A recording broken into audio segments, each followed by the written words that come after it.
Tarik achiel nyakoro mgajuang madwe marang'wen ganario prario kodang'wen machiegni kuom chenrone mar ramany piny waikoni mathoth kabende odiochieng' mabende koro oganda jo Kenya ahinya mago mantiere osiptende dhi bedo kod midhiero kabende koro jogo motesni clinical officer bende chiwo kony mag thieth e osiptende koro buogo riwore gi dakteche e wachrego mag gomo e pacho kae kabende wamenyo ni mago gi mathoth e chenrone mar ramany piny nyaka mago mag tuke to mokuongo nyakporo mgajuang chak gi mago mawamiyo peko odhiambo makawuono. We will be on strike whether it calls for 100 days. Rais wetu angalia hili chambo. En midhiero nyadiriyo e sekta mar thieth ka koro jochiw thieth motisni clinical officers bende ochako ng'anyo ayanga kawuono e kinde ma lakteche pod ng'anyo. Wakakula watoto lunch, wakaendelea tu vizuri, wakafika masaa ya saa 5 watoto wakaanza kukomplain. One child succumbed on arrival. Nyathi ma jahigni 7 tho ka ji amoko 5 orwaki osiptal bang' chamo muogo moro motimo kwiri e kaunti ma Nyamira. Sitting allowance mogol mar plenary oserocho tich Kenya mangima. Ema bende komede to nyalo jiwe mondo tim gimo ni tim zaidi. MCAs ma Migori yangore ni osebedo kakwepo chopo e twak mag od burano. Wirani SRC ne onduso okombalang' mane miyogi mar yoro e twak motesene sitting allowance.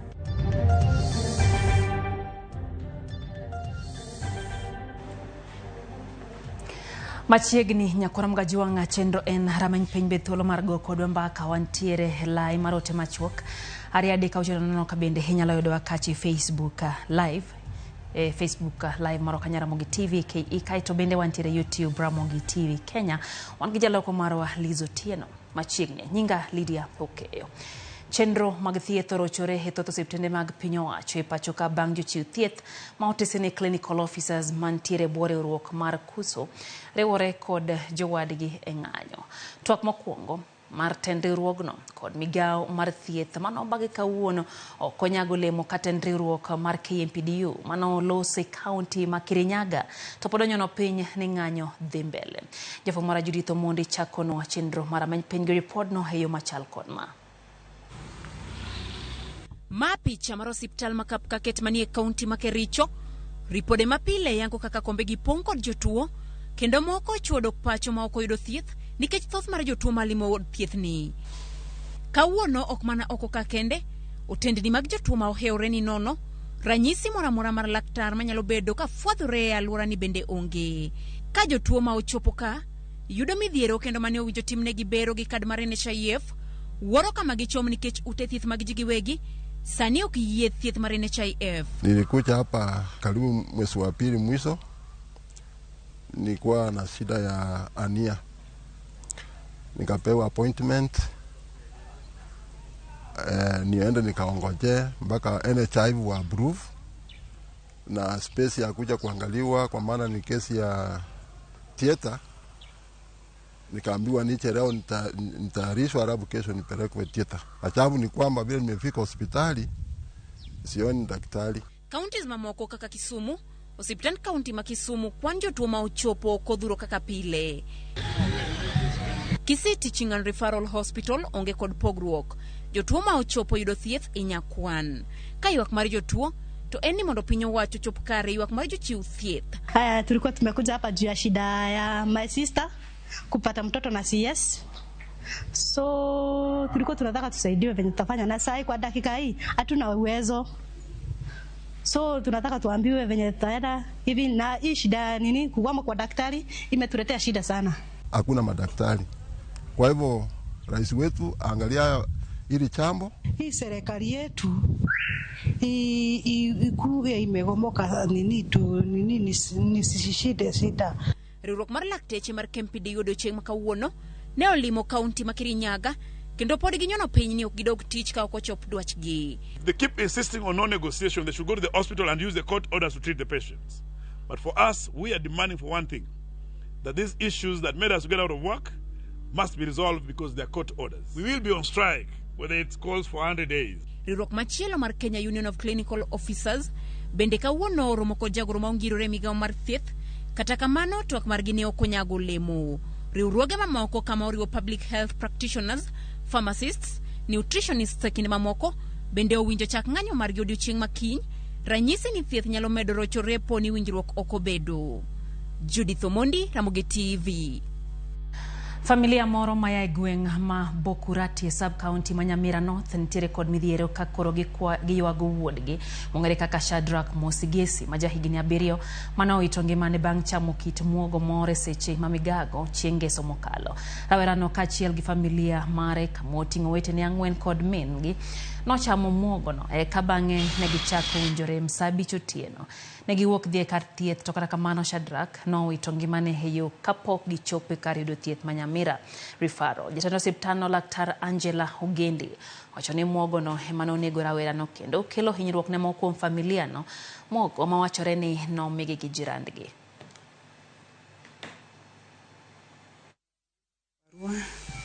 Akabewa na huyu mwenye alimpea kazi huyu muogo. Huyu mama akakuja akaanza kupika, wakakula watoto lunch. Wakaendelea tu vizuri, wakafika masaa ya saa 5, watoto wakaanza kukomplain. Yaani wakisikia kizunguzungu na kugonjeka hivi na kuna nguvu, inaisha nguvu kabisa. Akaniita tukakuja, tukapeleka watoto ya Kerenyo. Tukafika Kerenyo, wakatibiwa, hakupata nafuu wote, tukaambiwa referral tu Nyamira. Tukakuja Nyamira, tukiwa njiani huyu mtoto mdogo akafariki. On Friday night, we received 4 kids plus their mother who had been brought in a critical condition, but one child succumbed on arrival. The other one was critically ill, was admitted to our ICU. The other ones, we managed to stabilize them and discharge them home. The kids were brought in with the history of having consumed cassava that lunchtime. So in the evening, they started experiencing severe abdominal pains, vomiting, dizziness, difficulty in breathing, and the other one was brought in with a history of loss of consciousness, the one who is currently admitted at our ICU. Kon mogo jang wadhi mbele ni skunde primar Makabulokor mayudre e kar chung'od bura maloi mai county Maturkana nyocha olor apoya kakata nyithindo pok otimo penj bang' jomaundu manomanore kod bunde monjo skul apoya. Wachore ni jomaundu go nodonje skul no juma mokalo kendo ochako muocho bunde aoyaye ka jonyuol koro kwayo sirikal mondo mione ni arita obedo makare e gwengego. Jafwambo mara George Bati ntiere kod ler mathoth. E kinde makoro sikundu lor ne yweyo mar giko tam mokwongo, jonyuol kod jopuonjre sikund primar Makabulokor mayudore Eloi e kaunti Maturkana chunygi pod chandore kaka somb nyithindgi biro chalo bang' ne jopuonj tito ng'wech kaluwore kod monj jomaundu ma bende nyayo kwe jamni kendo chuno mondo lor sikundno kapok jopuonjre ne otimo penj. Mashule zingine wanafunzi walifanya mtihani wa kufunga, lakini shule ya Kabulokor hawakufanya mtihani kwa sababu ya maneno ya insecurity. Wakakuja wakatisha walimu hapo shule. Walimu akafunga shule bila watoto kufanya mtihani. Na hospitali wakakuja wakatisha walimu ni daktari kasanya plan-P. Kasanya plan-P akafunga usi. Luoro ne ogore alwora no bang' kweth jomaundugo mawuotho komanre kod bunde ne othurore sikunno gi dwaro mar kwalo chiemo e sito mar sikul. Walipoingia hapa juzi walifunja duka na hata walimu wakahofia maisha yao wakaondoka. Tunaomba tu serikali watusaidie sisi aturogote wale walifu wanatusumbua hapa. Jomaundugo koro yangore ni ok get mana sikunde kende kata mana od thieth manitie machiegni kanyo bende nyocha gitime monj. Mambo ya hospitali sisi tumekosa namna ya kupata dawa. Kuonjoka mtoto mdogo, mtu mkubwa. Sasa sisi tumepata shida kwa hii kambi ya Kabulokor.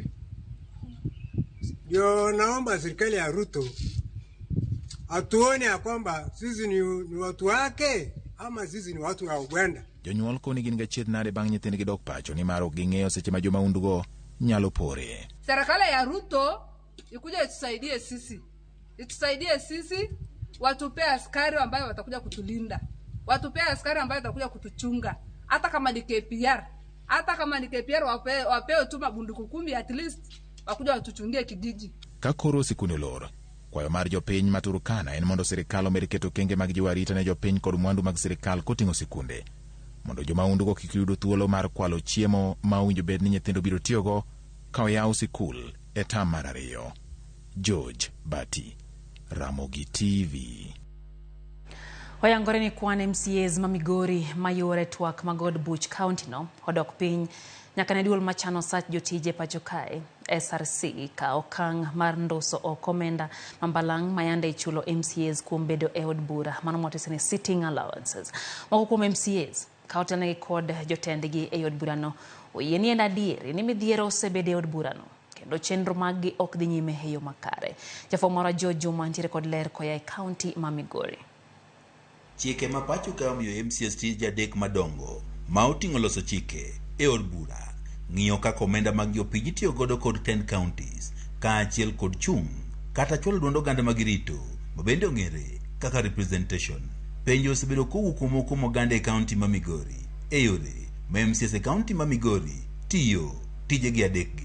TV mar Ramogi yango ni nyakni duolno mochung' ne osara ma ong'ere kaka Salaries and Remuneration Commission SRC golo omenda mane chulo MCAs ka gichopo e twak od bura ma ong'ere kaka sitting allowance. Kwan MCAs ma chopo e twak od bura osedok piny. Sitting allowance mogol mar plenary oserocho tich e Kenya mangima, tiende ni koro sani ng'eny ji dwaro mondo bede committees moko ma ginya yude matin ke jomoko paro ga ni kata tijni nigi pesa ahinya, pesa onge, omiyo kisebiro kati yudo ka samoro koro Iran cost ma koro ino ngi mayudo bedo ni mapek. Gima motivate kata mondo bede kumoro ema bende komede to nyalo jiwe mondo tim gima ne tim zaidi. Mae kelo penjo ni bende MCAs gi pod tiyo kaka wije ne jopiny e seche mathoth gi leo mok chope twak. Pogruok to bende onge kech most bills iloso gi e committee sittings. Parliament tiyo mang'eny e committee moloyo bedo ni plenary. Plenary to bedo tich ne tin malich. To kikudo bino kadhe plenary to bawa kadha. Ema ni koro thoth ji ok bi sama ok gima important onge to koro ng'ato ok bi. Jatend kweth maduong' od bura ma Migori Keno Uma wani na diere ni kwan MCAs ma osebedo ka chope twak e od bura osedok piny nyaka ni golo omendano. Kata kamano mae pok orocho chenro maggi e od bura ni. Lakini ok mon tich tiyore nikech ka tich nitie to interested parties nyaka bede kaka committee kodhi mobet moromo to nyaka gibi ma gichop report gino. Ka samoro dhi pandara, samoro winjo kigero classroom, samoro winjo kisiptal iloso. Mano tich niso ni tich tiyore. Pod ji to bira ok tam ji biro nikech wa dedicated to our work. Od bura ma Migori bende osebedo ka iseyo ni tend county ma Migori osoyo gi ofuku kendo giti tijgi mar ng'iyo kaka county ma Migori tiyo kod omenda. Wach mokum MCAs koro kweda ahinya. Onge sama executive osibiro miyo ng'ato gimoro matin ok itim oversight. Oversight watinde wang'iyo ni gima executive bende timo botimi. Flow ma pesa ma from national government to the counties is a problem and gima wang'eyo everywhere. Gima tiyo executive gi gima na joga waka wambe wangima ji mwang'eyo wa kod gweng'. Koro ng'ato tamini kik ubede ni nyako kode mbaka kumoro unyalo wuoyo kode kata nyalo romo kode anywhere else. Nyaka sani piny owacho mar kaunti ma Migori pok ochiwo omenda mar basari ma bende oganda koro penjo gimomiyo thoth MCA pok owuok oko mar go koko. To wabro luongo gi mondo gibi gipimnwa gimomiyo sani koro deko ng'eny cha ginyiso ni onyalo wuok wigni kata wik manyien ma ka gisemiyowa definite time koko wuok to koro ubonana na kaka wago koko kwa bele. Moko kuom MCAs ma Migori wacho ni od burani kaachiel kod piny owacho mar kaunti ma Migori osebedo katiyo makare ne jopiny. Kata kamano leo mar omenda ma yoro kod piny owacho mamalo emosetemo thiro tijegi. George Juma, Ramogi TV, Migori. Duol mochung'ne koro chal kor lwasi ogolo siem ni koth mapek mantiere kod oula mager nyalo chako tarik 2 mar jumani. Duol nolando ni kuonde kaka Nairobi, Wajir, Imbo mar Kenya kod Masawa mar piny Kenya gin moko kuom gwenge manyalo bedo gi koth makochno. Magi timore kinya podi kwano lal mag jok mowito ngima bang' koth manyocha ochwe Nairobi ma okelo tho mar ji manyaka sani oseromo 11. Walter Nyambaga ntiere kod ler mathoth. Gweng' ma maili 7 Njiru mayudore Kasarani e kaunti ma Nairobi. Nyithindo, jonyuol temo ng'ado aora masani pigi odok chien. Kata kamano, gima ok yango ni jowa mokalo aora ne opong' thich momwomore kaluwore kod koth mane ochwe otieno tulu mane obiro kaka gweth kendo lokore masira. Kijana akavuka, msichana akasalia nyuma. Sasa msichana akachukua step ya kwanza na ya pili akaanguka. Si eti alislide na hakusukumwa. Juu mimi nilimuona tu hivi akivuka. Alienda tu hivyo akanyanga nini mti kidogo hivyo. Sasa akaanguka kwa maji. Tino wachre ni olwar. Kendo jal moyangore kaka Abdalla Marakalu. Nete morese to enbe ne olwar molal chimble. Mimi nimeachia mtoto mdogo ambaye tulikuwa tunategemea huyo mwenye ameanguka kwa maji. Sisi taenda wapi? Tutafanya nini? Leo hii tunauliza mwili hata hatujui ama ipo hai ama hayuko. Tumejaribu kumtafuta na kwa uwezo wetu na tumeshindwa. Hii mtu ukiangalia ni kubwa sana. Hakuna watu wanaweza kuingia hapo waendelee kutafuta. Wanaweza wakapoteza maisha yao pia. Tungeomba kuuliza, manake tulichaguana, kuna wabunge. Mkubwa wetu Sakaja, MP wetu Karaoli, wako na uwezo ya kutusaidia kwa hii janga. Jodak wacho ne kata doko nigi sebedo kagi yudo singo mar loso daraja manyalo reso jopuonjre. Onge jatelo mosechopo singo makamano. Si eti mara ya kwanza kuteta hii daraja. Hii daraja tumeteta sana. Kwa hivyo hao viongozi wetu ndio wanafanya hadi watoto wetu waanguke. Juu kama wangekuwa wametengeneza hii daraja, hakuna mtoto wangeanguka. Gavana wetu Sakaja, mimi nakuomba tafadhali kwa zani yako. Okuje kwa ajili ya mfupa ile tunaona hapa mailo samba. Lipot maro bila yango ni kwan mareji. Manyocho wetonge ula manyocho much Nairobi. Eginja par koda chiel. Mano moriwo koda kachuo chiko to kod mine ariyo. Maringre ji adek pode manyo.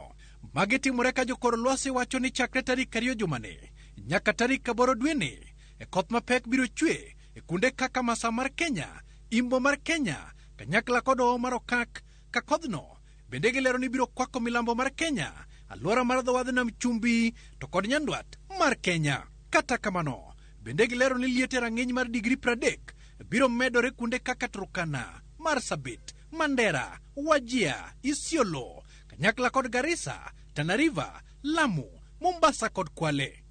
Walter Nyambaga, Ramogi TV, Nairobi. Jodak ma kaunti ma Nairobi yudo thuolo mar tiyo kendo donjo lab ma Uhuru Park ma osebed ka ikongo kuom thuolo mar higni 2 sani. Sirikand kaunti ma Nairobi nogolo milome mar yawo ayanga lab mar Uhuru Park. Cleophas Oloch ntiere kod ler mathoth. Uhuru Park malachne romo eka 12.9 ne oyawo ayanga tarik 23 mar dwe mar abich higa mar 1969 gi jatend piny Kenya mokwongo mosenindo Jomo Kenyatta. Uhuru Park osebedo ka itiyo godo gi oganda mathoth man Nairobi e yore mopogore opogore, koriwo rombe, yweyo, ohala e kind mamoko. Picha ma waromogo opogore gi Uhuru Park machon. Nyithindo wuotho kendo gige tugo ni oko. Bang' lore kuom higni 2 ka itemo lok chal mare, gikone koro yawo pawno kendo ne jopiny. Okinyi mang'ich wamondo kendo wagwenyore gi oganda jo Kenya ma pod nitiere sikuku mar Pasaka ka gidonjo e lap ma Uhuru Park mondo giywe ka gineno lokruok mantiere e lapno. E korot, raparo timne thuondi mane ogore ne loch ka wuok kuom lwet jowagunda. Historia mar piny Kenya bende ondiki. Josomo medo bedo gi lony e wi thuondigi. To ka iparo ni kit yweyo e wi lum kata tie yende ma Uhuru Park orumo, oyo, nindo pod nitie. Jopiny kwe wigi ka. Ohala bende pod dhi nyime. Jolimbe madonjo Uhuru Park sani ne kod rapar mopogore opogore. Yende mane opidhi e kinde machon pod ochung'. Ka hemko mar mosenindo Ngire Wangari Maathai bende oundie yo makare kipare kuom kedo ne alwora. I've not been here in a long time and I love it. Only thing we're missing is people and activities. We used to have a place here we could ride the boats. And I can't wait for that to be reopened because that's what reminds me of Uhuru Park. I remember the late Professor Wangari Maathai and all the work that she has done to keep this place as is. I think our kids and me and our generation owe a great deal of gratitude to her. Chal maroala to en mane e Uhuru Park. Koro wan kaka no ya Uhuru Park wasebedo ka watiyo ka chakre chon kata mose ya Uhuru Park pod watiyo Uhuru Park kae. Ohala medore nitiere jotimo ohala iye kae gisani. Welo osebedo bende mang'eny jo ohala yudo yuto margi matin.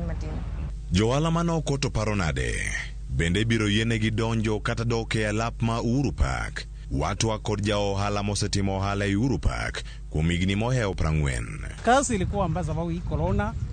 Sasa tukaambiwa tukae nje, wanje tengenezwa, halafu ikisaisha turudishwe ndani.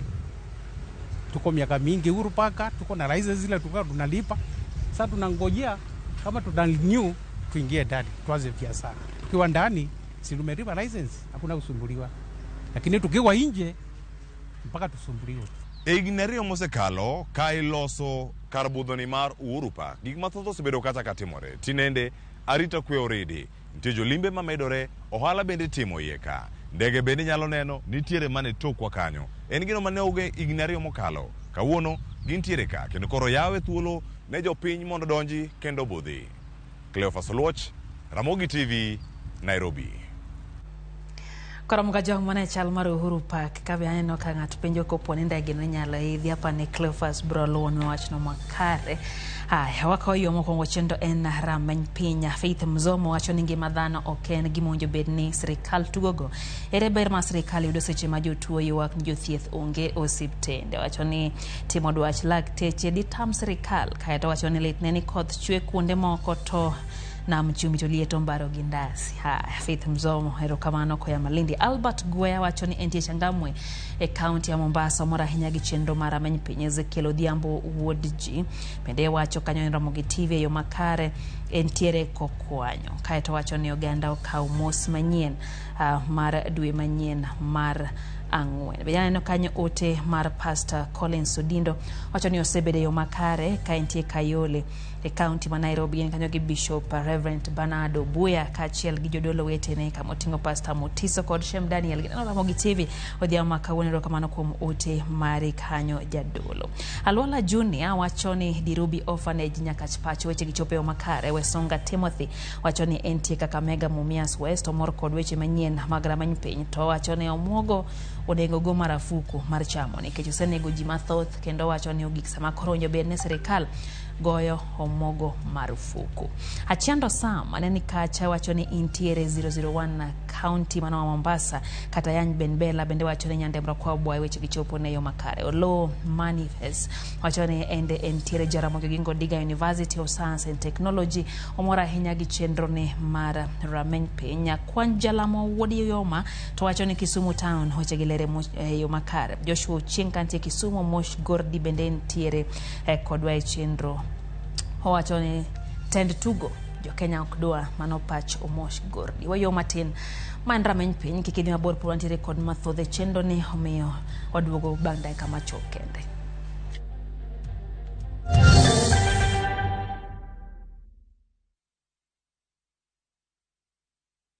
Relax with the little ones at the white sandy beaches of the South Coast during the April school holiday. Enjoy massive discounts when you book with View Travel. School holidays are fun and the little ones deserve that fun. Come and soak up the sun, take a dip in the ocean, witness breathtaking sunset views and explore the coastal trails as the little ones indulge in endless kids activities from as low as 21,000 for a 3-day trip via SGR and 32,500 while flying. Visit viewtravel.com or call 0703-254-254 and book now. View Travel. Dream, explore, discover.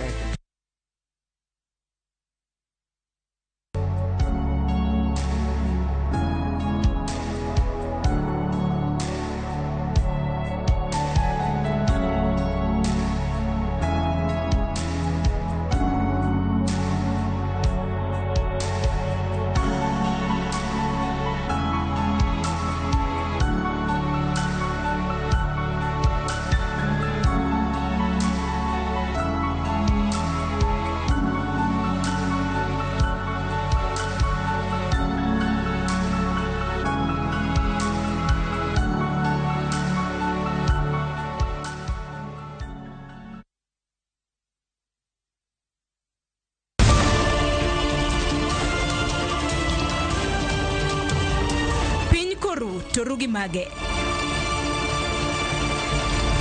Weche manyien. To chuny mbaka en nyiero, ywak kod muodo lak. Matwak kod duond jopiny. Ramogi machiegni neno weche manyien. Ma en rupiny kod mbaka oromo e Ramogi TV.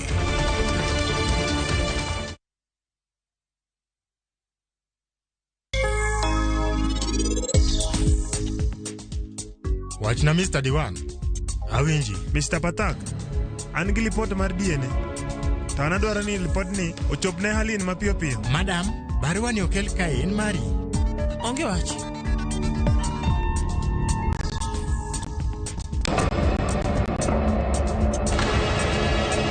Sarab, to gimoro amora kae ni dwaro. Kidwa timo gimara tim. Nikech an abro bet kae, nyaka seche mobro chako classes go.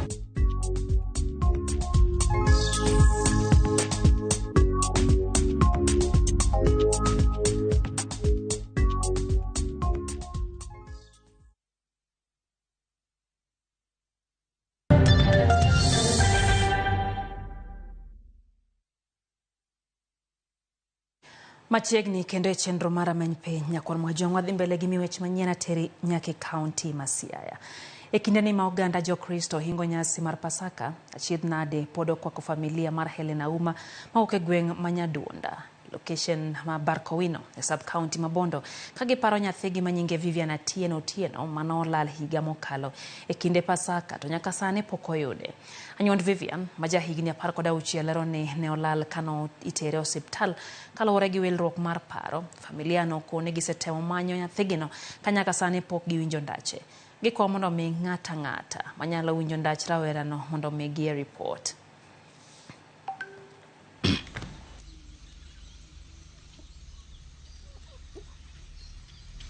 Nyathini nolal Kisumu, Ukweli. Kiteri hospital. Nolal Pasaka last year 2023. Nolal kanego beni teri hospital. Nemolal nego wagi kanego nembiri go beni dhi ng'iyo gimarach kode. Wasetemo manye kilande e radio Ramogi. Magi yore wasetemo penjo e skunde, wasetemo penjo. Kinde moko nwawinjo ne onene Uma Bay wadhi kuondgo kwadhi manye to ok nwayud pok wanene nyaka sani. Ok noyot nwakale matek nikech ok nyal nindo ka nyathi onge. Kani wanyalo menyo koni koda kocha to ok nwanyalo winjo report mara mora. Ata para nitie gimarach gi wiyo ka par nitie ng'ama wuonde nikech kata kobedo kata manolal manoyude no. Nochala nyathi mani wuotho streets kamae. Ok nochal gima ng'ato kae kata nodak. Nochala ng'ama wuotho streets. Kora kwaya ng'ata madipo koneno nyathi machal kamano. Manyako koneno to gonwa report. Kata go report ka police mondo wadhi wakawe. Ramogi en geno marwa ni Helen Auma mawuok e gweng' Manyaduonda ibro yudi ka koro en Pasaka machielo to pok oyud kuma intiere pononi intiere gi report kotenre kode inyalo goyo report ka police kaka owachi kanyo mondo mi oyud ndach. Wadhi mbele jogo mojote lope mag wegi pok oyangore kama ntiere koro ni kod luoro bang' yudo siem madwaro ne gidar e lopego. Jodak go mabondeni e karod bura Mamvita chich ni ntiere joibadhi maloso oboke ma oko puodhi mag lopego kendo koro chuno gi mondo mi ginyiew lopego makao kamano to gidar. Gikone gisebedo ka gichulo osuru mag lowo ne jogo manochung' ne lopego to kata kamano dhoge omoko ka koro wachore ni lopgo sani ntiere kod wegi madwaro ne gimuk utegi kendo gidar kanyo.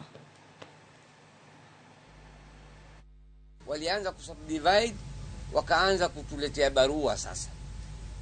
Kublackmail sasa. Nunua au lipa rent tutakayo. Sasa ndio wakaweza kupata namba mpya na title mpya. Zile title mpya na namba mpya ndio wanatumia hata kotini. It is there to their advantage kwa sababu kote wataangalia current search. Sasa current search inaonesha ile title ya sasa waliopawa. Kwa hivyo huyo aliyoko sasa tumuomba achague task force tuchunguzwe hizi titles zilibadilika vipi. President Ruto alitoa taarifa alipokuwa akihutubu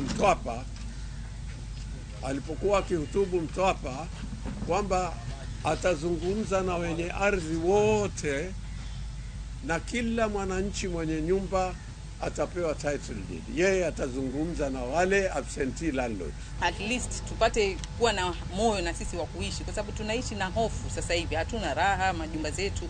Imagine, manake ni karibu watu kama 200,000 I think tunakaa kwenye haya majumba. Ni tuko wengi sana. Almost 80% of hiyo ninio tuliotoa hiyo kesi. Sasa fikiria watu kama hao 200,000. Kama kakangu alivyotangulia mwingine kusema vijana wetu hawana makazi. Sisi wadada hatuna makazi. Tunawezaje kulipa hiyo pesa yote?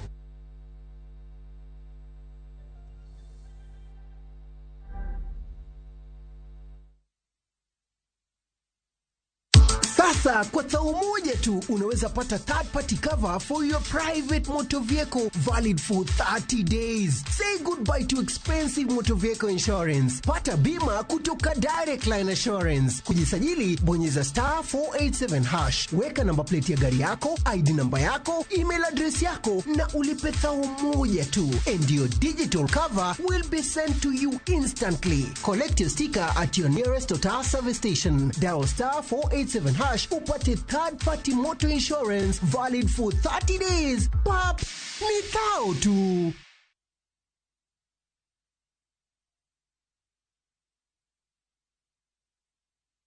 Royal Mabati Factory, dukani mar nyiepo achiel kende manengo gore piny, kendo rang'iny mamalo mag mwandu go ewi tado yudore duto. Yud offers mag stone coated tiles gi $630 kende, koriwo nyaka osuru mar VAT. Chula tamalo 40 yud molos sani kikelo ni nono maonge chudo. Limwa e badwa ma Manyien House, Kisumu, Accra Street, e apaya ma Paul Mboya. Gochnwa e 0708 357 201. Atakayefunga mwezi wa Ramadhan hali ya kuwa na imani na kutaraji malipo husamehewa yote yaliyotangulia katika madhambi aliyoyafanya. Mwezi wa Ramadhan ni mwezi ambao imeteremshwa ndani yake Qur'an tukufu. Bonyeza *811 272# kupata faida za saum kama sikiza tuni yako.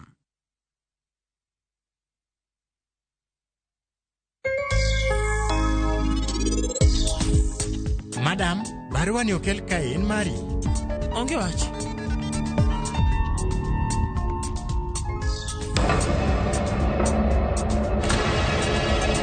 Sarab.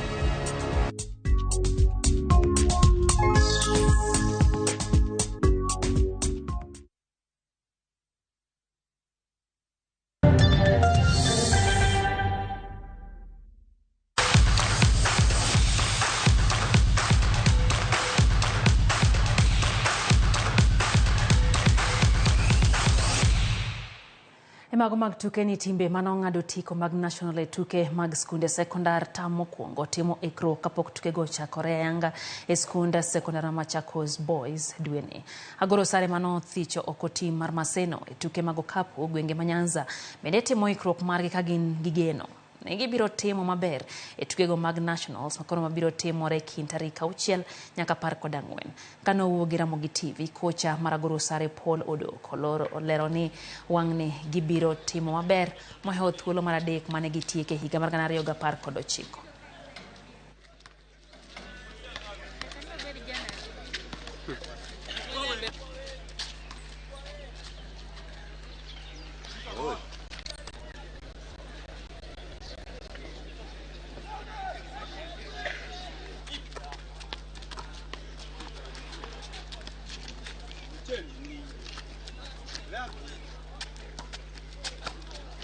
Mazoezi wametufanyia, the team spirit imekuwa juu, na naweza sema pale tumefika na accomplishment yenye tumemake haijakuwa in vain.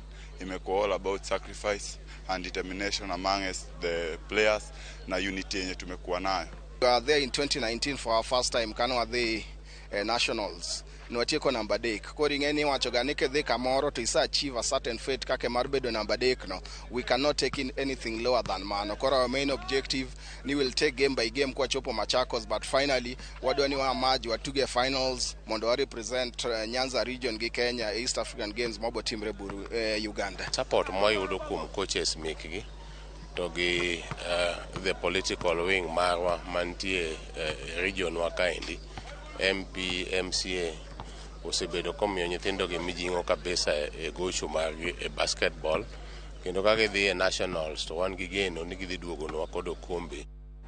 Club mar Kipsed Queens oloyo club mar Gideon Starlets gol achiel kuom nono e tuke adhula mag wakeni mag league mar National Super League mano bagi alap ma Jomo Kenyatta County ma Kisumu.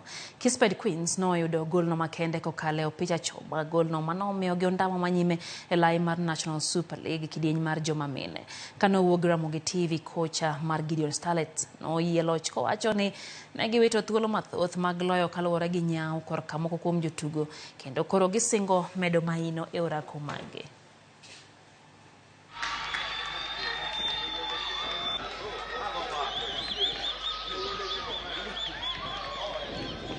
Awuono nwamanyo mana 3 points to wadongi games ariyo kende to from those 2 games madongo apani wadhi yudo points auchiel kata ko yudo achiel onge shida because achiel no be nyand tero ambele mondo wadhi e playoffs in Nakuru. To gimana improve in the next game wanyawacho ni in terms of scoring our attackers negi yudo chances mang'eny lakini ok otiyogo. To defense wise one gi injuries Martin lakini as a block I believe wagocho maber. Yema kawuono bedo maber. Timbe teo golo mpira makare. Onge weche mang'eny. Korka kora game no timba up to the limit gidhi tugo maber. Mana achiel kuom ariyo moko miya nyaka correct training sessions from the next session. Anyakono Gideon, anyakono Kipsed, good game. Agone gero kamano gi kaka gidhi mbele gitia bili kendo.